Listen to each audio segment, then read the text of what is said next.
আসসালামু আলাইকুম, কেমন আছেন সবাই? আশা করি ভালো। আজকে আমি চট্টগ্রামের অনেক জনপ্রিয় ট্রেডিশনাল একটি ফুড রেসিপি করে দেখাবো। সেটা হচ্ছে মধু ভাত। সেটা কিন্তু চট্টগ্রামে অনেক অনেক অনেক জনপ্রিয় একটি খাবার। এটা কিন্তু আমরা ছোট থেকেই দেখে আসছি। এই ফুডটা কিন্তু সবসময় চট্টগ্রামে কিন্তু এটা তৈরি করে থাকে।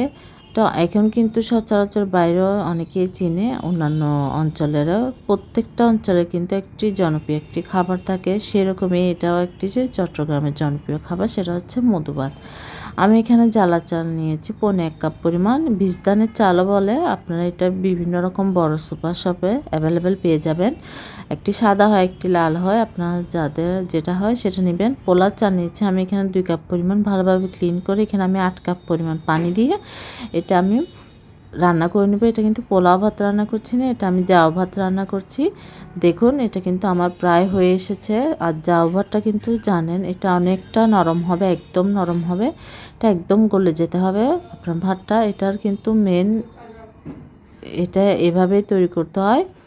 এই জাউ ভাতের মতো একদম নরম করে এরকম একটি ডাল ঘুটনি দিয়ে ভালোভাবে ঘুটে নিতে হবে। একদম স্মুথ একটি আপনারা তৈরি করে নিতে হবে। ভাতটা যেন গোটা গোটা না থাকে, খুব ভালোভাবে কিন্তু এটা ঘুটে নিতে হবে। দেখুন এভাবে আমি কিভাবে করছি, আমার কিন্তু ভালোভাবে ঘুরতে ঘুরতে আপনার চাইলে যে হ্যান্ড ব্লেন্ডারগুলো আছে সেগুলো দিয়েও কিন্তু করে নিতে পারেন।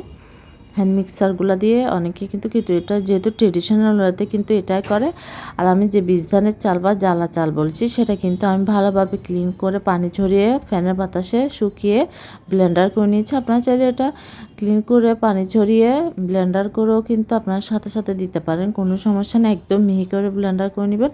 অল্প অল্প পরিমাণ দিচ্ছি আর আমি এটা মিক্স করছি, গুটে নিচ্ছি। ডাল গুটে এটা কিন্তু খুব একদম ভালোভাবে গুটে নিতে হবে, ভাতটা যেন গোটা গোটা না থাকে, এটা অবশ্যই মাথায় রাখবেন।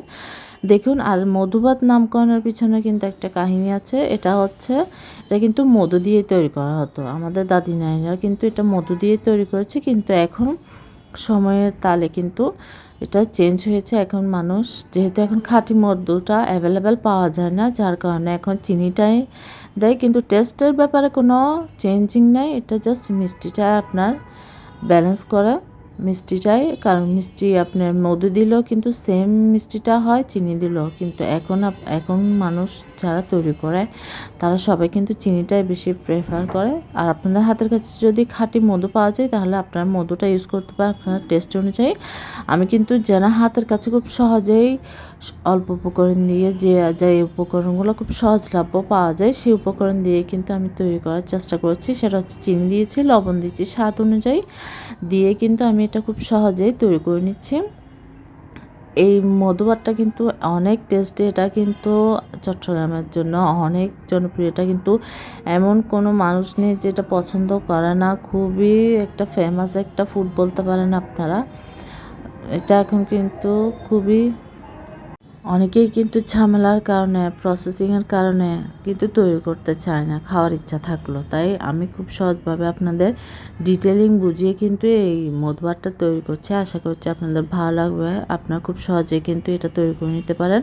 আর আর এটা কিন্তু তৈরি করে ওভারনাইট কিন্তু আপনাদের রেখে দিতে হবে। আপনাদের কমপক্ষে 6 থেকে 7 ঘন্টা 8 ঘন্টা রেখে দিতে হবে। তাহলে এটা আপনার একদম ফেফে কিন্তু এটা খুব সুন্দরভাবে সেট হয়ে যাবে। আর এই জ্বালা চালের কিন্তু একটা বিশেষত্ব আছে, আমরা যে কোনো চালের গুঁড়া দিলে কিন্তু আপনার যে কোনো রান্না ঘন হয়, এটা কিন্তু আপনার পাতলা করে এই জ্বালা চালটা বা বীজ ধানের চালটা। এটা আপনি যত পরিমাণ দিবেন তত আপনার জাউ ভাতটা পাতলা হবে। তাই এটা অবশ্যই আপনার মাথায় রাখবেন। এটার কিন্তু এই জ্বালা চালটা কিন্তু এরকমই একটি কাজ করে এই মধুভাতের মধ্যে। এটা আপনারা পরিমাণটা কিন্তু অবশ্যই আপনারা ঠিক রাখবেন। 2 কাপের সাথে আপনার 1 কাপ বা 1.5 কাপ দিলেও হয়ে যাবে। তারপর এটা আমি সারা ঢেকে একটি তলা দিয়ে মুড়িয়ে কিন্তু তাওয়াল দিয়ে মুড়িয়ে আমি এটা রান্না করে রেখে দিয়েছিলাম গরম একটা স্থানের জন্য, এটা একদম ফেপে যায়। এবার সকালে আমি এটা বের করে নিয়েছি। দেখুন এবার বাটিতে নিয়ে আমি নারকেল দিয়ে দিয়েছি। এটা নারকেল দিয়ে খেতে অনেক মজা লাগে। এটা আমি বেশি পরিমাণ, আপনারা একটু নারকেলের পরিমাণটা বেশি দিবেন। দিয়ে এবার আপনারা ঠান্ডা ঠান্ডা ফ্রিজে রেখে এটা ফ্রিজে রেখে খেলে কিন্তু আরও বেশি মজা, এটার টেস্টটা আরও দ্বিগুণ বেড়ে যায়। তাই এটা আপনারা সাথে সাথে বের করার পর সকালে ফ্রিজে রেখে দিবেন, তারপর ঠান্ডা ঠান্ডা পরিবেশন করবেন, খেতে অনেক মজা লাগে। তাই একবার হলো এই রেসিপিটি ট্রাই করবেন, আশা করছি আপনাদের ভালো লাগবে। আমি চেষ্টা করেছি খুব সহজভাবে করার জন্য, বোঝানোর জন্য। এরপরে যদি কোনো ভুল ত্রুটি হয় তার জন্য সরি। অবশ্যই একবার হলো ট্রাই করবেন। আল্লাহ হাফেজ, আসসালামু আলাইকুম। সবাই ভালো থাকবেন, সুস্থ থাকবেন।